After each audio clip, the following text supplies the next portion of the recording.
Jack's sake, it's the Morning Moose Show. I'm Moose, there's Nadia.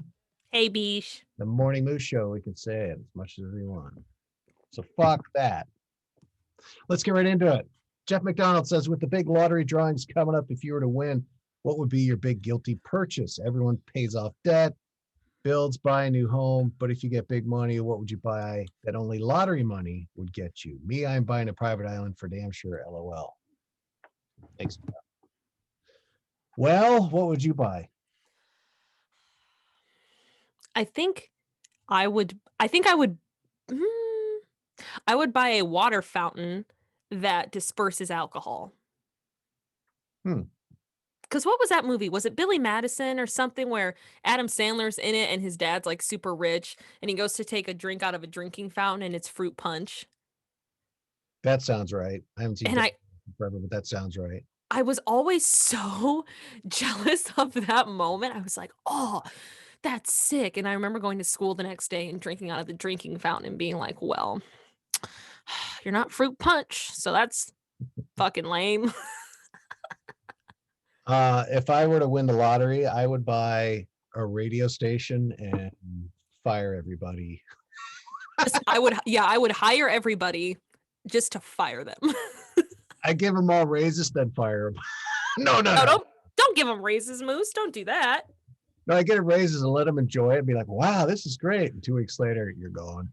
Yeah, tell them how good of a job they're doing too. No, I wouldn't do that. And how great they are for the station, and then fire them. Crown jewel. You're the crown jewel of the station.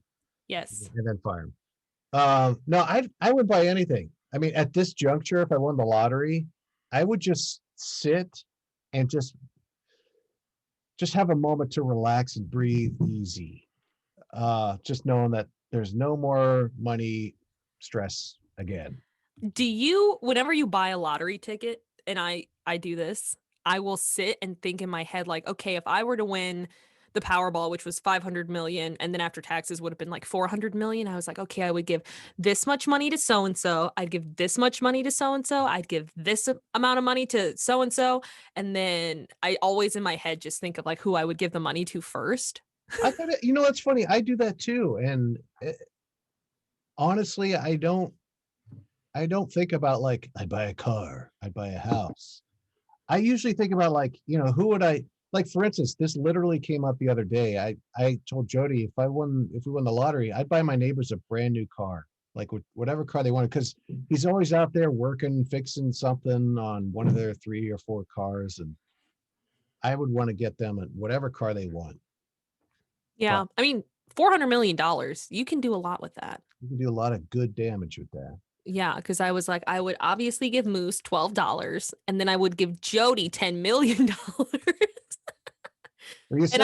You said she gave me $10 million and $12. And then I would give Evie and Mabel both just like $100 in ones, and they could just do whatever the fuck they want with it. What's going on with this mustache? Oh my God.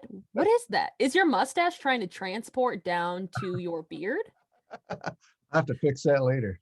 I'll get you a good mustache pomade if I win the lottery. I'll get the Manscaped thing that's on every like Facebook ad.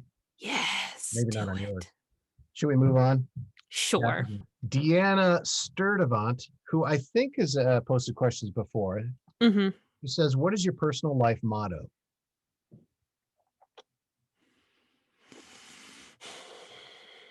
While you think about it, I'll answer with, I don't really have a personal life motto. If I had to pin an answer to that, I would say, the worst they could say is no.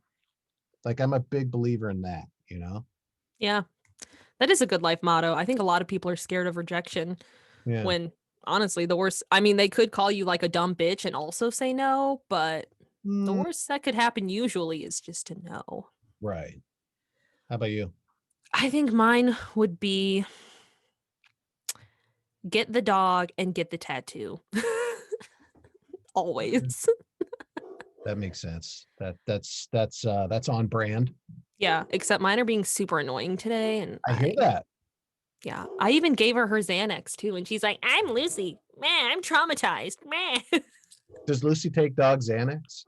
She takes a literal chill pill. It's supposed to be like a doggy, kind of not knock you out like a Xanax, but more so just kind of like have you vegging. But then they also do have doggy Xanax called trazodone, and that's for if the world is ending and they need to be knocked out. Okay. Hey, Yeah. are you hearing me okay? Do I sound fine? Yeah. Okay. All right. So get the dog, get the tattoo. Got it. Moving on. Joseph. Joseph. He has a football question. Who's taking the Super Bowl this year? I'm rooting for Packers, but want your input plus thoughts on a halftime show the weekend. With less people packed in an arena, it will be an interesting as far as entertainment. I I'm kind of leaning at Packers too. They've been really good. They have been really good. Or maybe the And Bears. we all knew that that game was going to end terribly. What I was not expecting was the Steelers to lose to the Browns, and that was hilarious, and I loved every second of it. How great would it be if it was the Packers versus the Browns in the Super Bowl? I would very much enjoy that. But I think the Ravens still have a chance. Yeah. I think the Ravens are kind of the dark horse here. Mhm. But the Packers are kind of the odds-on favorite, if I had to guess. But then you also have the Chiefs, and they were in it last year. Obviously, they won it last year. But I would like to see the Ravens, and I don't know why. I think I just love their quarterback, and he seems so sweet. God, he's a weird-looking guy, though. Yeah, but he's precious, I think. Just so long as it's not Tom Brady. Other than that, I don't care. Right, I honestly. do think it's going to be Chiefs, Packers. Dark horse is the Ravens. Um, I would like to see the Bills in there just for Ryan's sake, and Have you seen the one Bills player who looks like Ryan? And by that I mean he also has long blonde hair. no. I think he's like their running back or their one of their receivers. Oh, Joseph also asked thoughts on a halftime show. Have you heard The Weekend? I've heard "Blinding Light," and I like that song. Yeah, he used to be really, really good. He used to have like the perfect songs to smoke to when I was in high school, and then he got very popular and just like got super shitty. And so He I got don't. he got tired of not making money. Yeah, I think that was it. So I don't think it'll be good. I interesting because when I hear "Blinding Light," I'm like, "Oh, that's a good song. Maybe I'll check out some more from him." I don't know. Other than that, I don't really know The Weekend. Uh, I'm sure it'll be fine. Lots of dancing, choreographed this and that, lights, fireworks. You're gonna be blinded by the lights. Yeah, exactly. That'll be. I mean, but who cares, right? I don't really watch it. I think the NFL is pressed to try and find people to perform now because a lot of people are over the NFL. But I think a lot of people. There's probably a bump in sales when you do the halftime show as an artist, but Yeah. I don't know if that's really that big of a deal anymore because everybody's subscribed to Spotify or Pandora or whatever. So it's back in the days when there were CD sales, and after that, digital downloads, no streaming. Then I think it made a difference, but now I don't know. They're probably tripping over their dicks to get artists to want to do that, Yeah. to a certain extent. Moving on. Now these are from B Sox's from last week because Hmm. he gave us like 35 questions. I know. Bless B Sox for that. His first is, what's the one thing about radio that people don't understand? I will say that it's not a highly paid gig. That's probably the one thing. I think people see you as a celebrity, whether locally or, you know, in movies or whatever, they think instantly rich. Yeah. And it definitely doesn't work that way for radio. Now it does for movies and TV to a certain extent, but in radio, yeah, you don't get paid a lot. Yeah. So, what about you? What do you think? I think another misconception is that the jocks are the ones who pick all of the music. When we'd be on the show and people would message and be like, "This song sucks. Why do you keep playing it?" We don't pick those songs. Every station has somebody who's in charge of picking songs and adding new music. So that is all kind of falls to like one or two people who actually pick the songs that we play. Yeah. There might be a couple moments where we're short on time and have to add a song, but it's never Moose and I never picked all of those songs that ran during our show. That was not a thing. Also, kind of dovetailing off of that, thing about radio that people don't understand is like a morning show is a lot of work. It's not just like pop in the studio, kick your feet up, turn on the mic, go, what do you want to talk about?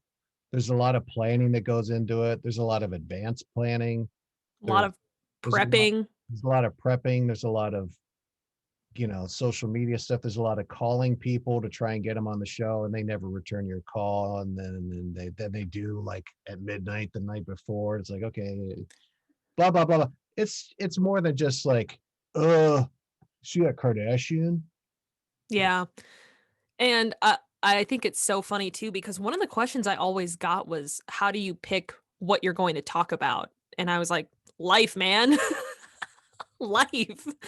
That's how we get a lot of this stuff that we talk about. That's how we got a lot of our phone topics, was just what's something that this other person was dealing with, and have other people dealt with it. Yeah, and full disclosure, we had a prep service, which is a company that provides content and ideas and audio clips, and sometimes we had some stuff that came from there. But bottom Mhm. line is it didn't make it on air unless we thought it was relatable or interesting or entertaining. But it takes work, bottom line. That is- Again, bottom line. Another B-Sox question. Would you rather watch Keeping Up with the Kardashians full series start to finish, or Teen Mom start to finish? Oh, Nice. Teen Mom all the way. Yeah. And I'm with you on that because Jody and I actually watched Teen Mom for like the first 2 seasons, Same. and then just kind of, I don't know what, got into other stuff. Life happened. It just, who cares anymore? But yeah, gun to my head, you got to watch either of these. It's definitely Teen Mom. Oh, without a doubt, because Teen Mom, it's different people, right? The Kardashians, it's just Kim being like, Courtney, you're being mean to me," and Courtney's like, Kim, you're also being mean to me."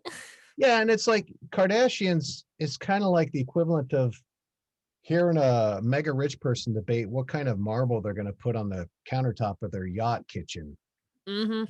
and that whole struggle. Whereas Teen Mom, like they're real people. Now they embellish things a little bit, but they're essentially real kids, and more times than not, poor kids who are in a big life situation right away. And that's just more relatable and interesting to me. Well, and they actually brought back Teen Mom, the OGs, like from the first 1 or 2 Oh, seasons, and sure. they're like, 20, I think some of them are like 27 or 28 now, and sometimes I'll see the commercials and I'll be like, "Oh, she did get her shit together. I was worried about her for the last 10 years." Like, she really did come through. Kardashians, I don't care what y'all are doing. I really Who's, don't. who's that one gal, Teen Mom from Florida? She had brown hair, just stupid as fuck. Her mom talked like this. Was it, Farrah? No, that bitch. No, but that's a Oh, whole I nother hated topic. her. Yeah, who doesn't hate her? Brianna de Jesus? No, Hmm. it's she's in Florida. Mackenzie McKee. No, I don't think that's it. But anyway, she always struck me as like the Florida trash. Uh, I remember Amber, and I remember the girl who had her son was Bentley, and I think she was from Kentucky because she would always say Bentley, Bentley, Bentley, Bentley. Yeah. Maserati, get over here. But I remember that Farrah one because I think she made like a porno or something. Yeah, she got all this plastic surgery, got Mm-hmm. into porn, the huge. All right. Regular stuff. Is that it? I think so. If you got any other questions, look for the post on Monday where we Yes. maybe we'll answer them here on this little Zoom call. Zoom call. Maybe we'll learn how to work Twitch between now and then. Yeah, Debatable. working on it. In progress, work in progress. All right. So get us your questions there Monday on the post, and we'll answer them hopefully by the following Friday. For fact's sake, and with the Morning Moose Show. I'm Moose. There's Nadia. Until next time, thanks for listening, watching. Thanks to you, Ray Ray. Goddamn it,